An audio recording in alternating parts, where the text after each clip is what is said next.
In today's Bible story, we hear about a man who was reading from a scroll, but he didn't understand what it meant. Philip comes near to him, but realizes the man is very different from himself. He had to make a choice. Reach out to the man to help him understand or keep going his own way. I have a book I want to read to you today that might help us think about this. It's called Love Your Neighbor by Melody Carlson. I live in a house on Daffodil Lane where the kid next door is really a pain. Tim borrowed my bike and bent the front wheel. Then he said to me, "Hey, no big deal." And if that's not enough, he frightened my cat by swinging a big wooden baseball bat. Just by an inch, he missed Tabby's head, but what scared me most is what Grandma said. I complained to my grandma about this weird kid. I told her in detail everything that he did. She listened and smiled and nodded her head, but I almost croaked when I heard what she said. She took down her Bible from up on the shelf and read, "Love your neighbor as you love yourself." I said to my grandma, "You've never met Tim. I'll gladly love anyone, but I can't love him." I waved bye to Grandma and went on my way. I hoped to forget all she had to say. Loving your neighbor may sound sweet and good, but not if your neighbor's named Timothy Wood.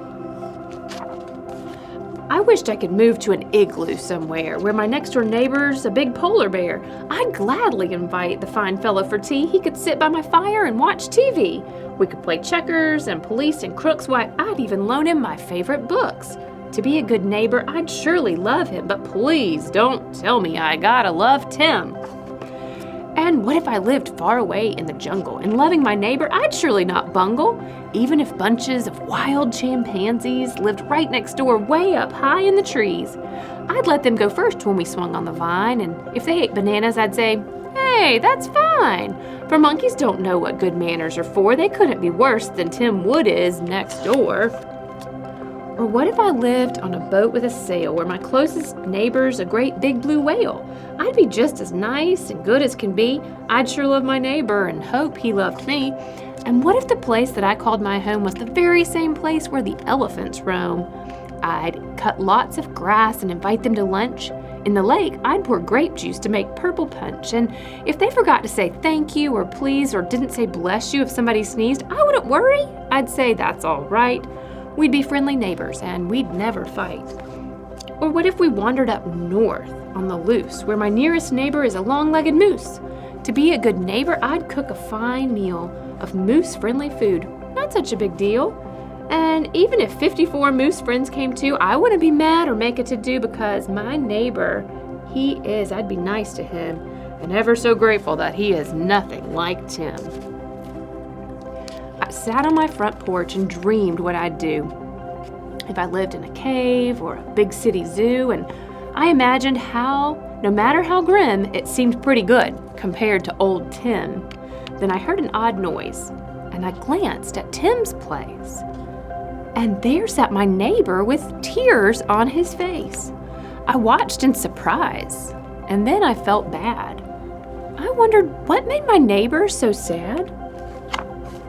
I stood and I waved and I called out, "Hello," then got off my porch and walked over real slow. "What's up?" I asked. "Is the world going to end?" He frowned and replied, "I don't have one friend." I swallowed really hard and looked down at my shoes. I pondered, then wondered what I had to lose. He wasn't an elephant, moose, or a whale, and he couldn't leap trees or swing by his tail. Then, all of a sudden, I wanted to see if I could love Tim the way that I love me. I wasn't real sure about what he would think. He might laugh out loud or make a big stink. "Well, Tim," I began, "I'd like to be friends and get along better and make some amends." His eyes lit up as he said, "That's cool." And that's when I learned the golden rule.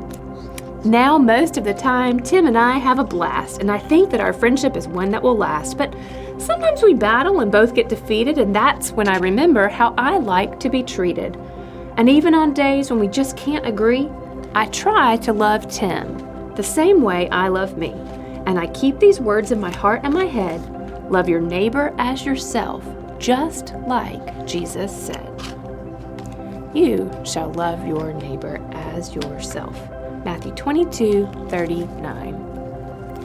In today's Bible text, Philip helped the Ethiopian man understand what the scripture meant.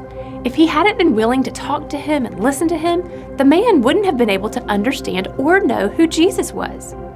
You and I have people like that in our lives. Not only are teachers important in helping us learn new things about God, but we can be like Philip and be the teachers who help others understand about God. Sometimes we say we're willing to tell people about Jesus, but only if they're either far, far away in other countries, and we might be able to do that some other time, or if they are people who are just like us and it's convenient and an opportunity presents itself to us easily.